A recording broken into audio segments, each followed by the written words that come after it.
আমি রান্না করব পাবদা মাছের ঝোল। তো পাবদা মাছ রান্না করার জন্য প্রথমে আমি কড়াইয়ে তেল দিয়ে নিচ্ছি। তেলটা গরম হয়ে আসলে আমি এখানে পেঁয়াজ দিয়ে নিব।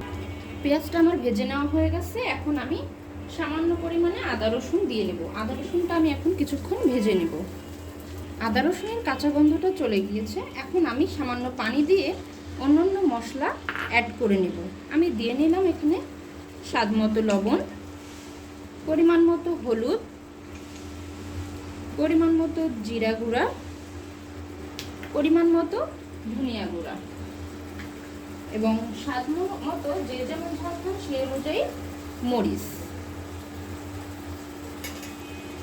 এখন আমি মশলাটা সুন্দর মতো কষিয়ে নিব 5 থেকে 7 মিনিট। মশলাটা আমার কষানো হয়ে গেছে। এখন আমি আগে থেকে লবণ এবং হলুদ দিয়ে মেখে রাখা মাছটা দিয়ে নিব।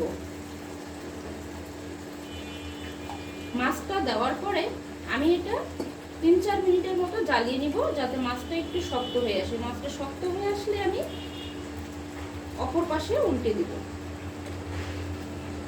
মাছটা আমার এক পাশে ভাজা হয়ে গেছে। এখন আমি অপর পাশে উল্টে দিব।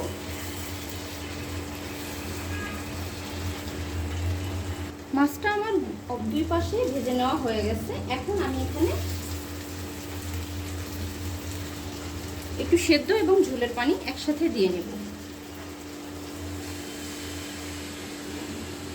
মাছটা আমি আর 4 মিনিট রান্না করব, তারপরেই আমি এটা নামিয়ে ফেলব।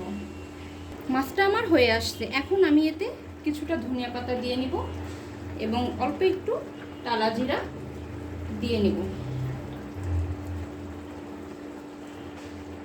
এখন আমি এটা নামিয়ে ফেলব। এই তো আমার হয়ে গেল পাবদা মাছের ঝোল। তো পাবদা মাছের ঝোলটা এভাবে রান্না করলে খুবই মজা লাগে খেতে। অবশ্যই আপনারা একবার ট্রাই করে দেখবেন বাসায়, এবং কেমন হয়েছে তা আমাকে অবশ্যই জানাতে ভুলবেন না। আল্লাহ হাফেজ। ভালো লাগলে অবশ্যই চ্যানেলটি সাবস্ক্রাইব করে দিয়ে যাবেন।